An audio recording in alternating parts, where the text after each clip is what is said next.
안녕하세요. 네, 국제 캐시플로우 강사협회 임종원입니다. 오늘은 많은 분들이 가장 헷갈려 하시는 재무제표 설명 간단하게 해보도록 하겠습니다. 저희가 캐시플로우 보드게임을 할 때 처음에 어떤 작업을 하게 되냐면 직업카드를 뽑게 됩니다. 직업카드, 이렇게 네모칸으로 직업카드가 있어요. 직업카드를 뭐 랜덤으로 뽑으셔도 되고 아니면 뭐 한 가지 직업 선택하셔서 뽑으셔도 됩니다. 거기에 이제 가계부, 그러니까 재무제표와 여기 대차들표라고 되어 있는데 이 전반적인 내용들이 여기에 다 기입이 되어 있어요. 세부 이제 그 금액들이 그 금액을 내가 뽑은 카드 여기다 옮겨 적으시면 됩니다. 뭐 예를 들어서 내가 선생님을 뽑았다 그럼 여기다 선생님 이렇게 적어주시고 그리고 나서 이제 나머지 숫자들을 채워 주셔야 되는데요.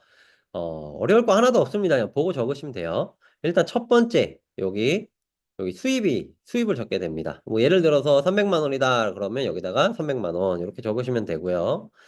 자, 그러면 이 사람의 월급은 얼마다? 300만 원이다. 그럼 여기 월급, 여기다가 300만 원 이렇게 적으시면 됩니다. 자, 이제 두 번째 소득이 자산소득인데요. 자산소득은 우리 직업 카드가 아니고 캐시플로우, 그러니까 로보트 교섭기가 이야기하는 수입을 두 가지 종류로 나누면 하나는 노동소득, 아이고, 잘못 쓰겠네요. 노동소득. 하나는 자산소득이죠. 그래서 노동소득이 300만 원이야.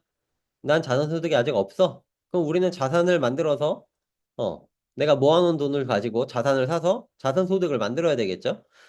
그게 이제 게임을 하면서 만드는 거예요. 그래서 여기 아직 다 0입니다. 그래서 여기다 0을 적어주시는 거예요. 세 번째 네모칸에는 첫 번째 소득과 두 번째 소득, 노동소득과 자산소득의 합을 총수입으로 적습니다. 지금은 게임 시작 전이기 때문에 여기다 300만 원 적어주시면 되고요. 이제 지출칸에 보시면 항목이 이제 여러 가지가 있어요. 여기 전체 지출칸에. 여기 지출은 뭐냐? 고정 지출이 있고 변동 지출이 있는데 여기는 고정 지출을 이야기하는 겁니다. 자, 예를 들어서 노동 수득 내가 300만 원이야. 그럼 우리 월급 300만 원 다 안 들어오죠? 세금을 떼고 들어온단 말이에요. 그래서 예를 들어서 세금이 뭐 50만 원이다. 그러면 이 세금 칸에다가 50만 원 이렇게 적어 주시면 되고. 내가 집이 있네? 그래서 나는 주택대출 이자를 내. 그리고 나는 대학 다닐 때 학자금 대출을 받았네? 학자금 대출 이자를 내고 있어. 난 자동차 살 때 할부로 샀네? 자동차 할부 이자를 내고 있어. 이렇게 매달 매달 지출하는 고정 금액을 직업카드에 보시고 여기다가 적어주시면 됩니다. 그렇게 항목들을 다 더해 보니까 예를 들어서 200만 원이야. 그러면 이 총 지출에다가 200만 원 이렇게 적어주시면 되겠습니다. 자, 여기에 가장 중요한 자녀 양육비라는 게 있어요. 우리가 캐시플로우 보드 게임을 하게 되면 자녀를 낳게 됩니다. 예를 들어서 이 직업의 자녀 양육비는 매월 20만 원이야 라고 예를 든다면 여기다가 자녀 양육비 20만 원 적어주시면 되고요. 게임을 진행하다가 아이를 하나 낳았어. 그러면 그때부터 고정 지출이 늘어나겠죠. 자, 자녀를 하나 낳았어. 그러면 원래 내 고정 지출이 200이었는데 애를 낳기 때문에 이제 220이 되는 거죠. 두 개를 더 해야 되니까. 그러면 그때 얘를 바꿔주시는 거예요. 지금 바꾸실 필요 없습니다.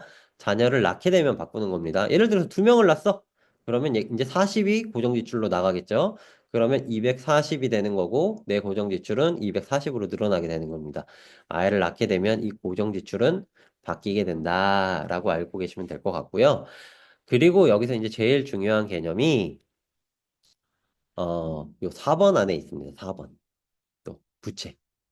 이거는 내가 은행에서 집을 살 때 빌린 돈에 원금을 적어주시는 거예요, 여기다가. 예를 들어서 내가 집을 대출받을 때 5억을 대출받았어. 그럼 여기다 5억. 학자금 대출받을 때 3천만 원 대출받았어. 그럼 3천만 원. 뭐 자동차 할부, 자동차 살 때 2천만 원 대출받았어. 그럼 2천만 원. 여기다가는 내가 은행에서 대출받은 원금을 적어주시는 거고요. 은행에서 내가 대출을 받았기 때문에 뭐가 발생해요? 이자가 발생이 되죠. 그 이자를 아까 여기다가 다 적어주신 거다라고 이해하시면 됩니다.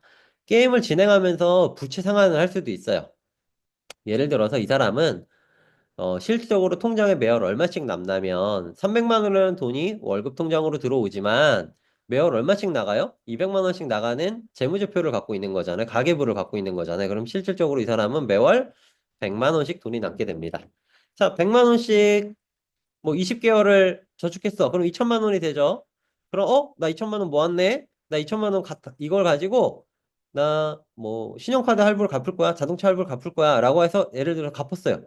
그러면 고정 지출, 신용카드에 해당하는 고정 지출은 감소가 되겠죠. 이렇게 돈을 모아서 부채 상환할 수도 있고요. 돈을 모아서 자산을 살 수도 있습니다. 근데 로버트 기요사키가 이야기하는 이 게임의 가장 궁극적인 목적은 부채를 갚는 것보다는 자산을 만드는 거에 포커스가 맞춰져 있어요. 그래서 여러분들이 100만 원씩 뭐 10달을 모으든 5달을 모으든 하면 목돈이 생기잖아요. 500만 원, 1000만 원 이렇게 목돈이 생기면 이 돈을 그냥 통장에 가만히 냅두는 게 아니라 이 돈한테 일을 시키는 거죠. 어떻게? 게임을 진행하면서 오프튜니티, 그러니까 기회의 카드가 있습니다. 뭐 빅딜, 스몰 딜이라고 하는데 네. 주식에 투자할 수도 있고요. 부동산에 투자할 수도 있습니다. 아니면 뭐 저축을 할 수도 있겠죠. 그렇게 내 자산을 구입하게 되면 내 자산 소득이 늘어납니다.